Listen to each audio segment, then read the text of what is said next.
Good morning, everyone. Now we will see the concept of closed loop operation of induction motor when the power converter is a current source inverter. In yesterday's class, we have seen for voltage source inverter and cycloconverter. Now we will see the closed loop operation for current source inverter, only the block diagram and its operation.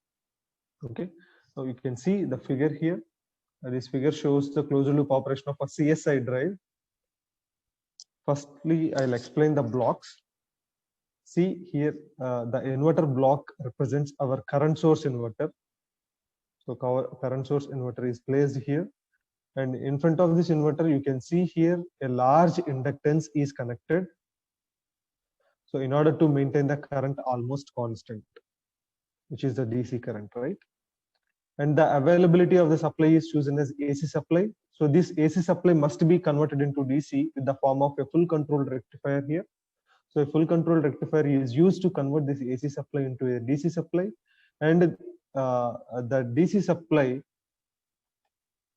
is given to a large inductor so that the current cannot change immediately, which means almost the DC current is maintained constant, and which is given to the current source motor here.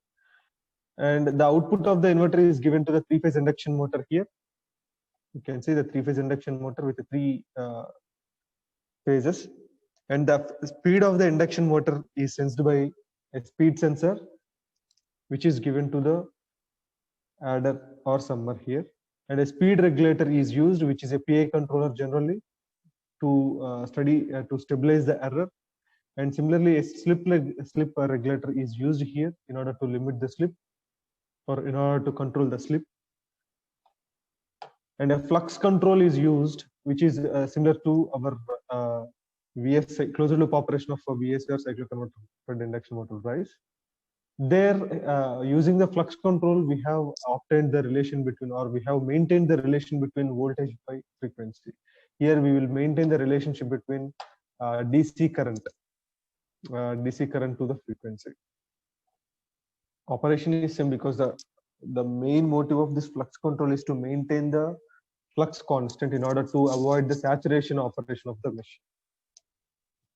And in the previous case, which is a VSI closed loop operation, we have seen a inner voltage loop here, but in the current source closed loop operation, current source inverter closed loop operation, we will have a inner current loop here. This inner current loop is used to maintain the required DC current to the current source inverter. And a current controller is used, typically a PI controller. Here also, this PI controller regulates the error. And a firing circuit is needed here because this firing circuit is helpful to control the fully controlled rectifier. Wait a second.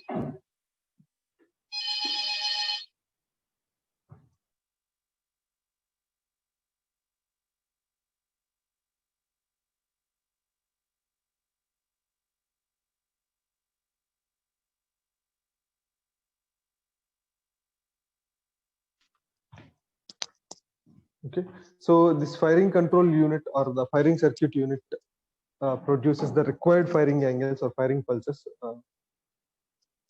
alpha to our fully controlled rectifier. Right. Now look into its operation. The actual speed, see here, the actual speed, which is omega m, the actual speed of the motor omega m is measured with a sensor, speed sensor, and is compared with the reference speed here. The reference speed is omega m star to give the speed error signal. So here the error signal will be generated here, and this error is fed to a speed controller, which is generally a PI controller, and later on it will pass through the slip regulator.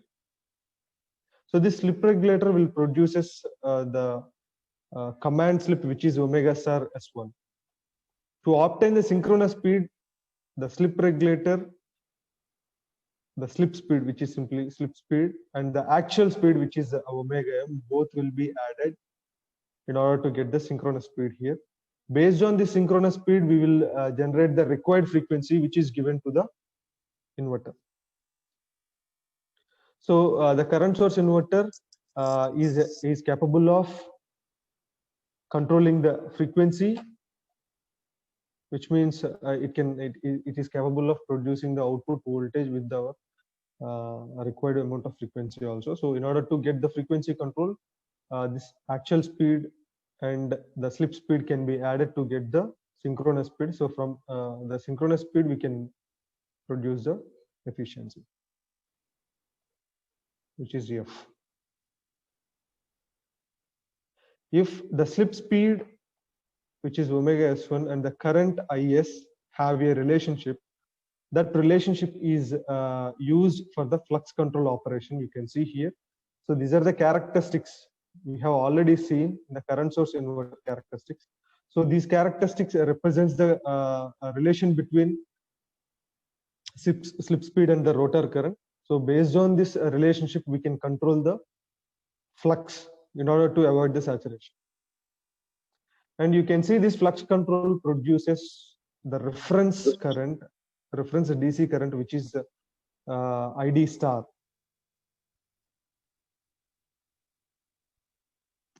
Okay. So from omega SL star, the flux control block produces a reference current command, which is ID star, which is used to maintain the constant flux by simply adjusting the DC current, DC link current, which is given to the current source inverter. And the limit imposed on the output of the slip regulator limits this ID through the closed loop operation current control. So a closed loop, inner closed loop operation current control, which means the actual ID is taken here, and this ID and the produced ID star by the flux control. These two compared, and an error current will be generated here. So this limits to the output of the slip regulator will limit the DC link current ID and the inverter rating. So any correction in the speed error leads to maximum permissible inverter current and the maximum available torque at that given current condition. So the torque, we have already seen the torque current characteristics. So the torque and current both are related because we have seen this relation that torque is directly proportional to the stator current square, where the stator current can be controlled by the input current ID. So if we change this ID, then automatically the torque will be changed. So for different values of stator current, we have seen the different torque speed characteristics, right? So for each and every torque speed characteristic, we will get a point of maximum torque. So at that, for that particular stator current, the maximum torque will be varied. If the current is going to increase, then the torque produced by that particular current will also be changed. If the current is low, then the torque production will be low. If the current is high, then the torque production will be high. Right, and here you can see the error signal obtained here, which is a current error. The current is given to the PI controller here, or a current controller here. This current controller stabilizes this current error, and the stabilized value is given to the firing circuit. And this firing circuit is used to generate the pulses, generally of 6 pulses. So this firing circuit produces 6 pulses with a firing angle of alpha. This alpha can be depending upon the inverter or motor operation. And this alpha, these 6 pulses are given to the 3-phase full control rectifier. This is a 3-phase full control rectifier probably, because our supply is a AC supply, a 3-phase AC supply. So this is probably a 3-phase AC supply. So 3-phase full control rectifier will be used. So 3-phase full control rectifier contains 6 switches, 6 controlled switches. So that means we need to get 6 pulses. So this firing circuit will be used to get 6 pulses, and those 6 pulses can be varied based on the inverter operation. So the respective firing angle will be produced, which is given to the three-phase full control rectifier. Accordingly, this three-phase full control rectifier produces the output voltage and current, which are the DC values. So you can observe this closed loop operation also have outer speed loop. Here you can see the outer speed loop and inner current loop here. One inner current loop and one outer speed loop will be there for the CSI operation. However, the dynamic response of current source inverter closed loop operation is slow when compared with the voltage source inverter operation. Because of this large inductance, the dynamic response will be slow compared with VSI fed closed loop operation. And here the frequency will be controlled and the ID will be controlled here. So with the help of a frequency as well as the DC current, we can control the inverter operation at our required load torque as well as at our required load speed. And this step speed also can be varied. This speed, which is a constant or a reference speed, can be varied. We can increase this reference speed, then accordingly the operation will be changed as discussed in the previous class similarly. And if we can also decrease this reference speed, so accordingly the motor operation will be modified. So the actual current will be compared with this reference current in order to modify or in order to get the required operation of the current source inverter. Okay, this is how we can control the induction motor with the help of closed loop operation using a current source inverter here. This operation is also called as a 6-step operation or a stepped wave inverter operation.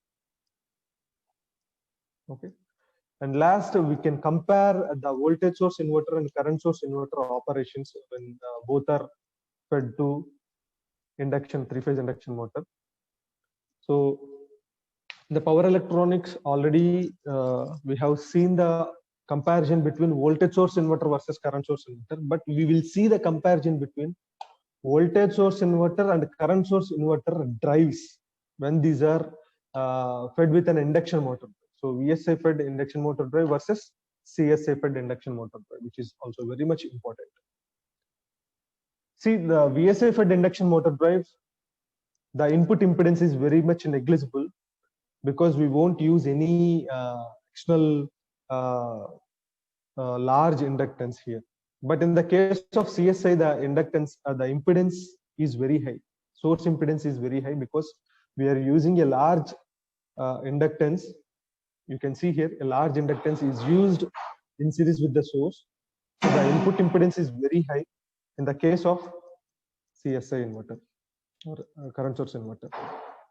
And second, the VSI is very much low, very much cheaper when compared with the CSI, and the weight and volume also less for voltage source inverter. But current source inverter, because of its high inductance value, the cost, weight, and size of the current source inverter is very much high. And the input voltage is maintained constant here for the voltage source inverter. And for current source inverter, the input current is maintained constant, which is the DC current. And VSI is less reliable because the current is fluctuating here. But the CSI is more reliable because of the almost constant DC current we can achieve because of the input impedance, high input impedance, or we can say high reactance or inductance will be used in series with the load. So because of that, we will get the more reliability. And next, coming to the voltage source inverter, having fast dynamic response. When we are operating this voltage source inverter or cycloconverters generally with a closed loop operation, then the dynamic response of these voltage source inverters are very much fast. But the current source inverters, the dynamic response is slow when compared with the voltage source inverter. And in the both cases, the output voltage in the voltage source inverter, the output voltage does not depends upon the load. Similarly, in the current source inverter, the output current does not depends upon the load. Both are independent of the loads. Voltage source inverter, the production voltage is independent of the load. In current source inverter, the production of output current is also independent of the load. So both the cases, the output values are independent to the load parameters. And the waveform in the voltage source inverter, the waveform of load current and its magnitude means the frequency and magnitude of the load current definitely depends upon the nature of the load and load impedance. So based on the load impedance, the load current harmonics will be increased or decreased. Similarly, here also, the output voltage in the current source inverter, the output voltage definitely depends upon the nature of the load. So if the nature of the load is non-linear, then the output voltage definitely will have high amount of harmonic content here. And VSI requires feedback diodes. We have already seen the circuit diagram, feedback diodes, which is reversely connected to the actual switch. I will show you once again the circuit diagram so that you can understand clearly. So you can see these are the feedback diodes which are connected to the back-to-back connection of the switch. So for every switch, a feedback diode is required here. But in the current source inverter, there is no use of a feedback diodes. So you can see across the thyristor, there is no feedback diodes connected. So no need of feedback diodes in the current source, you can see.